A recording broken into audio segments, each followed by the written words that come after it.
Civils only में आप सभी का स्वागत है। तो आप में से कईयों ने कुछ दिनों पहले जम्मू एयरफोर्स स्टेशन पे हुए ड्रोन हमले में, जिसमें कि 2 बम ब्लास्ट हुए। हालांकि उसमें किसी की जान नहीं गई, बट 2 जो आर्मी पर्सनल थे वो इंजर्ड हुए थे।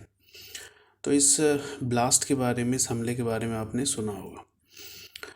तो मामला ये है कि इस ड्रोन हमले के बाद, चूँकि ये अनप्रेसिडेंटेड है और ऐसा पहले टेररिस्ट के द्वारा यूज नहीं किया गया था ड्रोन को ब्लास्ट के लिए, तो अब चूँकि इसे यूज किया गया है टेररिस्ट के द्वारा बॉम्ब ब्लास्टिंग के लिए, तो अब ये समझा जा सकता है कि चूँकि ड्रोन को रिमोटली एक्सेस किया जा सकता है, अब अगर टेररिस्ट इसको यूज कर रहे हैं तो वो बिना फिजिकल प्रेजेंस के can create threat to the lives of people.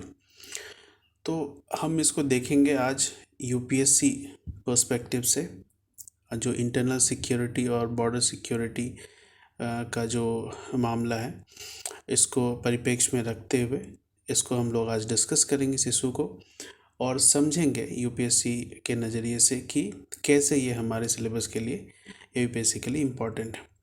Right. सो अभी जो इंसिडेंट हुआ है, इससे पहले भी कुछ ड्रोन्स को लेकर इंसिडेंट्स हो चुके हैं, पर जैसा कि मैंने कहा कि ये पहली बार हुआ है कि टेररिस्ट ने ड्रोन्स का इस्तेमाल ब्लास्ट करने के लिए किया हो, अटैक करने के लिए किया हो।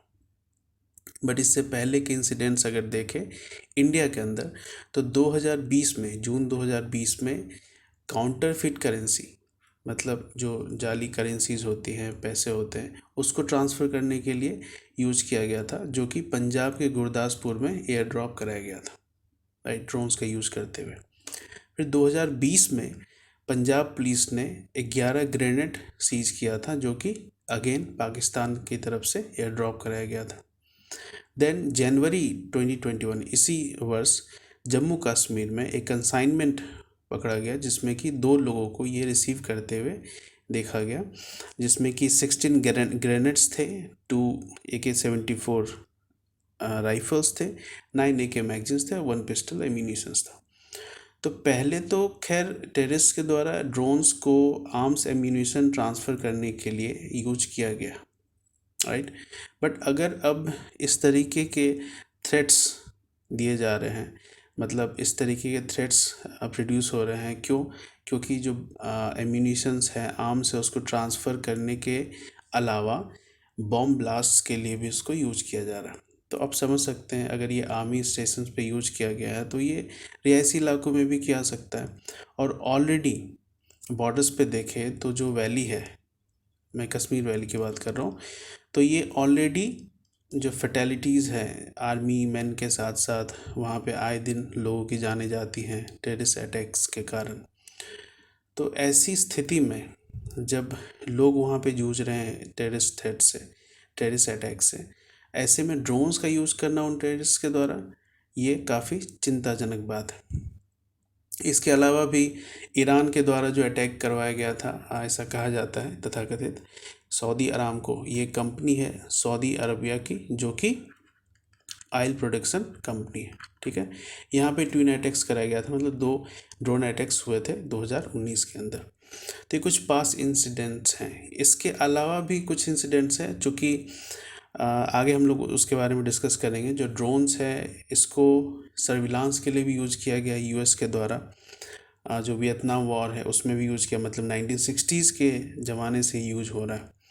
बट उसके बाद यूएस ने इसको मिलिटेंट ग्रुप्स को टैकल करने के लिए यूज किया, जैसे कि पाकिस्तान, फिर सोमालिया, फिर साउथ सूडान, इसमें इनका यूज किया गया है यूएस के द्वारा। हालांकि यूएस ने इसको नकारा है, ऐसे जो इस पे इन्होंने कहा कि हम पे आरोप लगाया जा रहा है, लेकिन हमने इस ड्रोन्स का यूज अटैक्स के लिए नहीं किया है, और अगर किया भी है तो इसमें किसी सिविलियंस की जान नहीं गई। जबकि जो इंटरनेशनल ह्यूमन राइट्स एसोसिएशन है या फिर जो एजेंसीज हैं, उनके द्वारा ऐसे आरोप लगाए जाते हैं। और ये बात कहीं ना कहीं सच भी है कि यूएस के इस तरह के अटैक्स के कारण सिविलियंस की भी जाने गई है पाकिस्तान में। ठीक है, हालांकि इन यूएस ने इन अटैक्स के कारण जो हुए सिविलियंस की मृत्यु है उसको कोलेट्रल डैमेज करार दिया है। कोलेट्रल डैमेज होता है जब किसी आर्मी ग्रुप्स के द्वारा अटैक्स किया जाता है जो इंसर्जेंट्स हैं या मिलिटेंट्स हैं उनके ऊपर, तो उसमें जो जाने जाती है आम लोगों की, उसको कहते हैं कोलेट्रल डैमेज। और प्रॉपर्टीज़ भी इसमें नुकसान, प्रॉपर्टीज़ को भी पहुंचता है। तो ड्रोन्स जो है इतना ये फेवरेट क्यों हो गया, right? Why is it favourite for combat purpose? हथियार, एम्यूनिशंस इसको ड्रॉप करने के लिए या ब्लास्ट के लिए क्यों यूज किया जाता है इसको? तो सबसे इम्पोर्टेंट और सबसे कह ले कि जो इसको फैटल भी बनाता है और एक फेवरेट जो कह रहे हैं हम लोग ये बनाता है, क्योंकि इसमें लोगों की जान ही नहीं जाती इसको यूज करने में। ठीक है, आगे हम लोग कैटेगरीज देखेंगे। जो इसका नाम ही है चूँकि अनमैन एयर व्हीकल्स, तो अनमैन एयर व्हीकल्स मतलब इसमें चूँकि आपने देखा होगा जो जेट होता है या फिर जो एयरफोर्स यूज करती है कॉम्बैट में, उसमें तो लोग बैठे होते हैं उसको मतलब चलाने के लिए। बट अनमैन एयर व्हीकल्स में या ड्रोन्स को चलाने के लिए किसी रिमोट पायलट की ज़रूरत होती है, या कभी कभी ऑटोनोमस में पायलट की भी ज़रूरत नहीं होती है। तो इसमें जो लोगों की जान है वो नहीं जाती। लोगों की जान का कहने का मतलब जो कॉम्बैट है उसमें यूज किया जा रहा है तो उसमें लोग की जान तो जाएगी ही अगर कॉम्बैट के लिए यूज कर रहे हैं तो। बट इसको चलाने के लिए किसी रिमोट पायलट की ज़रूरत होती है, दूर से ही इसको आप कंट्रोल कर सकते हैं, मॉनिटर कर सकते हैं। So it is remotely control and does not endanger any member of the attack side. मतलब उसके लाइफ को कोई थ्रेट नहीं होता है, आप दूर से इसको मॉनिटर कीजिए या फिर इसको यूज़ कर सकते हैं। और unlike conventional air strike, no requirement of pilot, जैसा कि हमने पहले ही बात किया कि इसमें किसी पायलट की ज़रूरत नहीं होती है और ये एयर स्ट्राइक के लिए भी यूज़ किया जा सकता है। अब चूँकि ये साइज़ में बहुत छोटा होता है प्लस कॉस्ट में भी ये कम होता है। अब अगर एयर जेट की बात करें तो जेट 500 से 1000 करोड़ 2000 करोड़ तक प्राइस होता है उनका।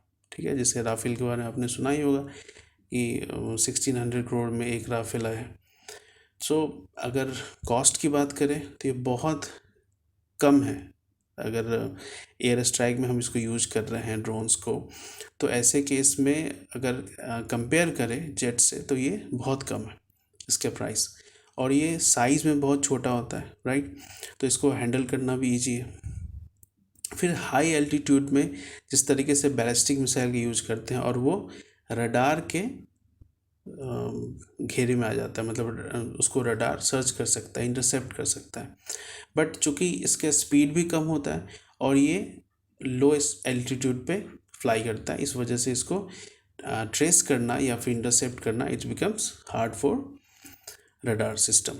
फिर जो अभी जो टेरर अटैक्स हुआ है, तो टेरर आउटफिट्स इसको क्यों यूज करते हैं? सबसे पहला तो यही कि जो टेररिस्ट हैं उनको बचाने में इन्हें मदद मिलेगी, है ना, उसकी जानें नहीं जाएंगी, वो ज़्यादा से ज़्यादा इनके पास होगा।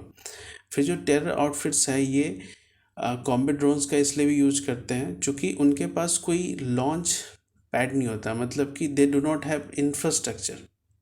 ठीक है, मैं जो लॉन्च पैड की बात कर रहा हूँ, उनके पास जो एयर स्ट्राइक करने के लिए जैसे एयरबेस होता है, आर्मी एयरबेस होता है जहाँ से जो कार्गो होता है उसको ले जाया जाता है, या फिर आर्मी पर्सनल्स होते हैं या फिर जो एयरफोर्स के जवान होते हैं वो वहाँ से टेक ऑफ कर सकते हैं। बट इनके पास ऐसा इंफ्रास्ट्रक्चर नहीं होता है, इसलिए लैंडिंग और टेक ऑफ के लिए इनके पास प्रॉपर इंफ्रास्ट्रक्चर नहीं होने के कारण ड्रोन्स का यूज इनके लिए इम्पॉर्टेंट हो जाता है, राइट?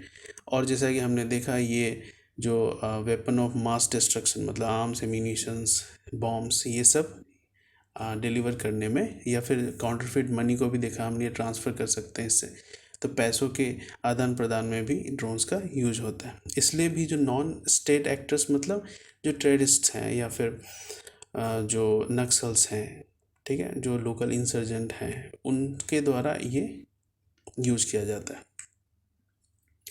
तो क्या होता है ये ड्रोन्स एक्चुअली में, क्योंकि ड्रोन्स जो है वो लेमन वर्ड है, it's a lemon word, right. इसको ड्रोन्स तो हम लोग आम भाषा में कहते हैं, बट इसको क्या कहते हैं, unman aerial vehicle. Unman aerial vehicle मतलब कि इसमें कोई इंसान नहीं होता है, राइट। या तो इसको रिमोटली यूज किया जाता है जिसमें कि किसी पायलट की ज़रूरत होती है, रिमोट पायलट की, राइट। फिर ऑटोनोमस अनमैन एयरक्राफ्ट, इसमें तो पायलट की भी आवश्यकता नहीं होती है, राइट। और ये जो मॉडल रिमोटली पायलटेड एयरक्राफ्ट है, आप सिंपली समझिए इसको रिसर्च एंड डेवलपमेंट या किसी एजुकेशनल पर्पस के लिए, या फिर आपने देखा होगा एरियल व्यूज़ के लिए हम लोग यूज़ करते हैं। अगर आप में से अगर कुछ लोगों ने जो व्लॉगिंग होती है अगर वो किया होगा, जैसे पैनोरमिक व्यूज़ के लिए, एरियल व्यूज़ के लिए वीडियो बनाने के लिए हम लोग इस तरीके से यूज़ करते हैं। तो इसको मॉडल रिमोटली पायलटेड एयरक्राफ्ट कहते हैं, ठीक है। तो इसको मेनली 3 कैटेगरीज में डिवाइड किया गया है। आगे चूँकि जो रूल्स बनाए गए हैं, कुछ रूल्स भी हैं जो कि रेगुलेट करते हैं इंडिया में ड्रोन्स को, तो उस रूल्स के अंदर 5 कैटेगरी में हालांकि इसको डिवाइड किया गया, राइट।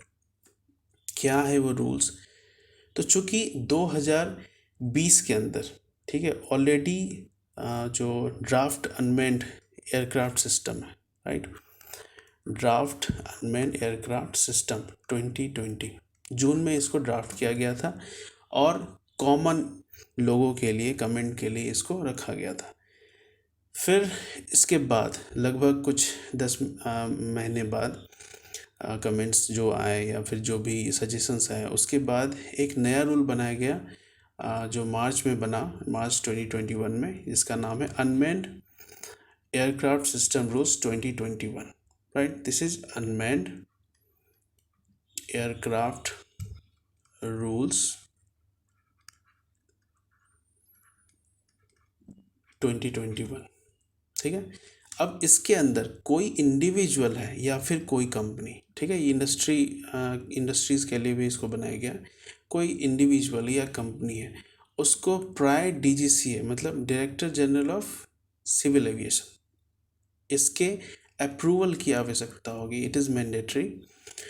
अगर वो इंपोर्ट करते हैं, मैन्युफैक्चर करते हैं, ट्रेड करते हैं, ओन करते हैं या ऑपरेट करते हैं, ठीक है, ऐसे मामलों में डीजीसीए के अप्रूवल की, मैंडेटरी अप्रूवल की आवश्यकता होती है।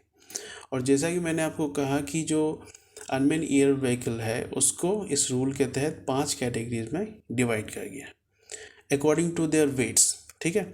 तो हम समझते हैं कि किस तरीके से वेट के तहत इसको कैटेगराइज किया गया। अनमैन्ड एरियल व्हीकल, ठीक है। अब इसे 5 कौन कौन है, तो सबसे जो पहला है उसको कहते हैं नैनो, ठीक है। ये लेस देन और इक्वल टू 250 ग्राम होता है, ठीक है, इसको कहेंगे नैनो। नैनो के बाद आता है माइक्रो, इसका वेट क्या होगा, 250 ग्राम से 2 kg। Then comes small, small का वेट क्या होगा, 2 kg से लेकर 25 kg तक, राइट। फिर आता है मीडियम, मीडियम का वेट क्या होगा, 25 to 150 kg। And larger than 150 kg ये आएगा लार्ज कैटेगरीज में, ठीक है। तो इस तरीके से वेट को ध्यान में रखते हुए UAS 2021 रूल के तहत अनमैन एयर व्हीकल को या यूएस को डिवाइड किया गया 3 कैटेगरीज में, समझ गए, ये वेट के आधार पे।